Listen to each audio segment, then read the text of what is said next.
When we think about giving birth to our babies, all of us know that there is vaginal birth and there is another method, that is the surgical birth. We also call it as the C-section or a cesarean birth or a cesarean section. So in this video, I'm going to address one very important question that a lot of pregnant mothers ask. What are the reasons to go ahead for a C-section?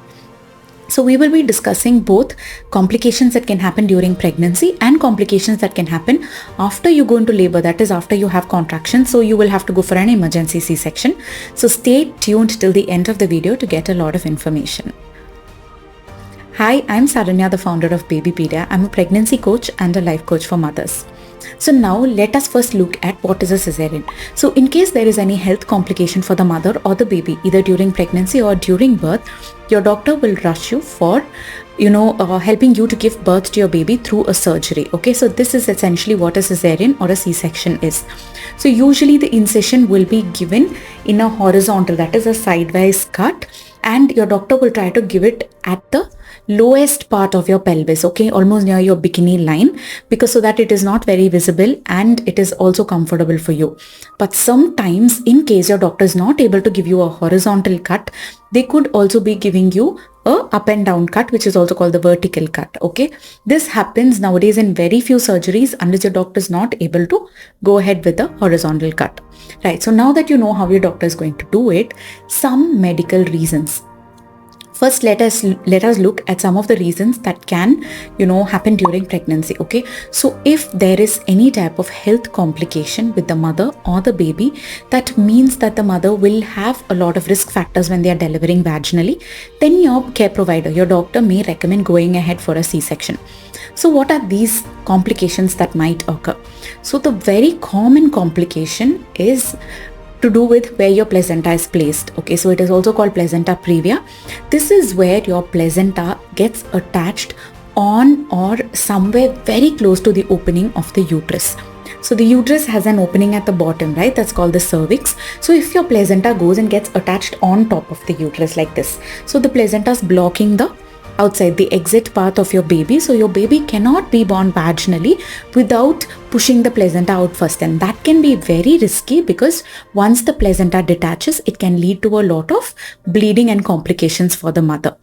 Also, if the placenta is not just on to the closing the opening fully, but even partially, that could also be risky. Okay, so if your placenta is at the bottom but it is there at a very convenient distance, let's say around 3 to 4 centimeters away from the edge of the cervix, then your doctor may give you the go ahead for a vaginal birth. But if it is close to the opening or covers the opening partially or fully, then you will definitely have to go ahead for a planned C-section. The second reason could be if the mother has any infections like HIV or genital herpes, which could pass on to the baby if the baby is born vaginally. So then, because we do not want the baby to also get affected with these infections, it is recommended that you go ahead with a C-section. Then the next thing is if the mother has any heart conditions. So some types of heart conditions, not all, but some type of heart conditions can, hinder your way of going for a vaginal birth. Okay, because when you have the contractions, it puts a lot of pressure onto your body, right? And when you're pushing the baby out, so this can cause complications with your heart condition. So then your doctor is going to recommend directly going ahead for a C-section. You may also be recommended if you are carrying multiple babies. So some doctors, if you have no complications, will be okay with helping you have a vaginal birth for twins. But if you're having triplets or 4 babies, 5 babies, then your doctor may be recommending that you go ahead. And even with twins, if you have complications, your doctor may recommend that you go ahead and deliver through a C-section. Another very common reason nowadays is if this is your second or your third pregnancy and you've already had a C-section before, then there is a very, very high chance that you will be recommended to go ahead with the C-section. Okay, though now a lot of care providers are supporting mothers to have VBACs, that is a vaginal birth after a C-section. Even though you've had a C-section before, you can try to have a vaginal birth this time around. But sometimes, some health conditions or your scar is very thin or any condition like that, your doctor may want to be on the cautious side and recommend going for a repeat C-section. And then the final reason, in case you have some complications in pregnancy, not with your baby, but your health conditions like, gestational diabetes, or you're having fluctuating blood sugar levels, then your doctor may actually look at the values, and if it is not within the normal range, they give you medicines and still, it doesn't come down to the normal range, it is too high or too low, then your doctor may also recommend going ahead for a C-section, because then it can lead to complications during a vaginal birth. So generally, these are the common reasons during pregnancy. Other than this, there may be some more reasons based on your health that your doctor is going to tell you and recommend you to go ahead for a C-section. Now let us look at some complications that can arise even after you go into labor, after you start having contractions. So one reason for that, even before you have contractions but towards the end of your pregnancy, would be the position of your baby.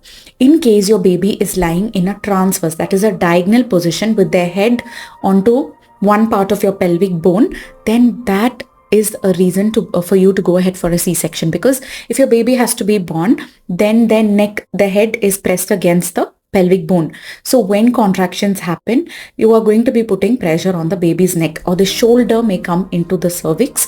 So then that is not the ideal position for your baby to be born. It can lead to complications for your baby. So your doctor may recommend. And sometimes if your baby is in the breech position, that is the head is on top and the buttocks or their feet are coming out first, then again a lot of doctors would recommend. There are some doctors who are okay with supporting for a breech vaginal birth, but most likely you may be recommended to go ahead for a C-section, because a breech vaginal birth carries a whole lot of risks. Okay, and if your doctor is ready, then they may recommend for it. Another reason is, during labor, during your contractions, your baby is not able to tolerate it. So how will you know whether your baby is able to tolerate or not? Your baby's heart rate, the fetal heart rate, will keep fluctuating. It either dips too low and takes a lot of time to come back to normal, or it is low all the time. It is very high. That is a sign that your baby may be in distress. They're not able to tolerate labor, so they're getting very stressed. That is an indicator that your doctor will have to rush you for an emergency cesarean. Another reason could be if your baby passes motion inside your uterus. This first motion of your baby is called meconium, and when your baby passes it, there is a high chance, especially if your water has broken or you have less amniotic fluid or water inside your uterus, your baby can swallow it or aspirate, and so that can lead to complications.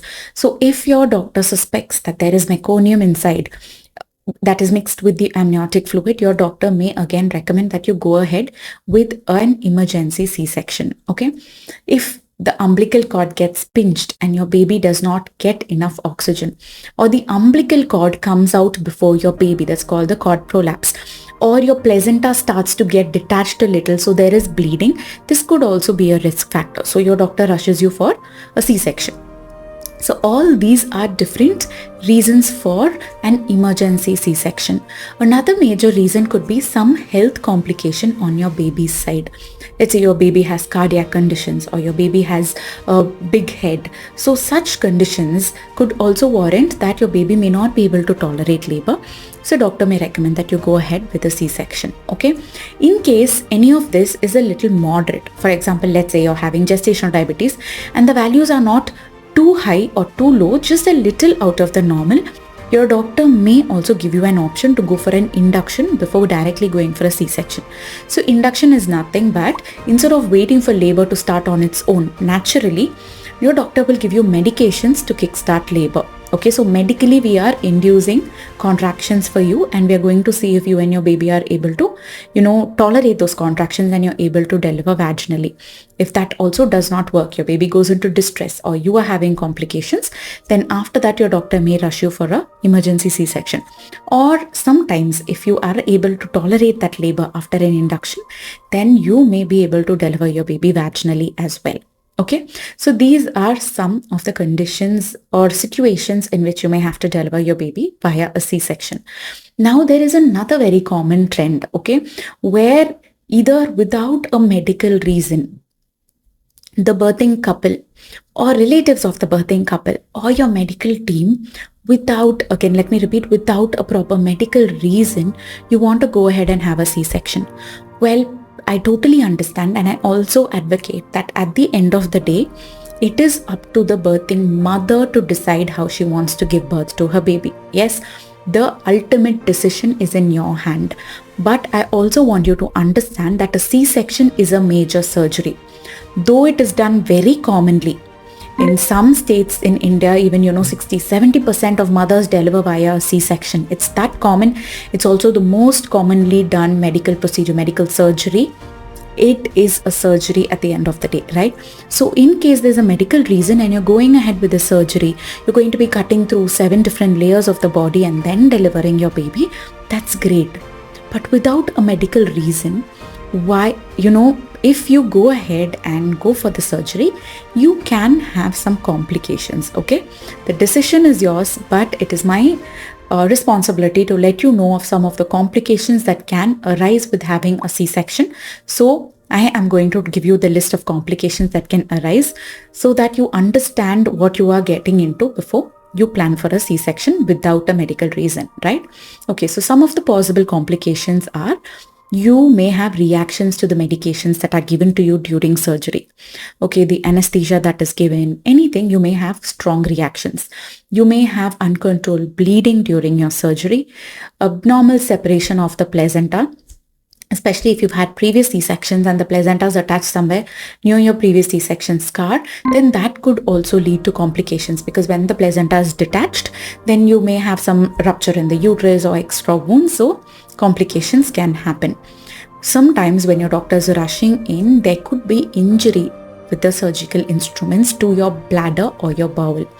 Could also increase the chances of getting infections in your uterus.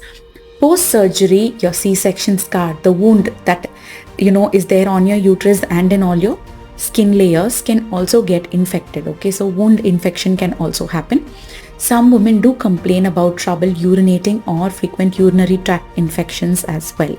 Okay, and just like the common complication that can happen after any surgery, there is a higher risk of developing blood clots that can become complicated after your surgery. Okay, so yes, a C-section is a beautiful life-saving surgery for many mothers and babies. But if you go ahead with it for medical reasons, because that is the best way for you to deliver, so that both you and your baby are in a very safe and in a healthy way, right? But if you are very healthy and you want to go ahead with a C-section, it's totally your call, but always take a decision after knowing the pros and the cons. Okay, all the very best to you. Have a happy birthing experience. I will see you soon in another interesting video like this. Till then, take care.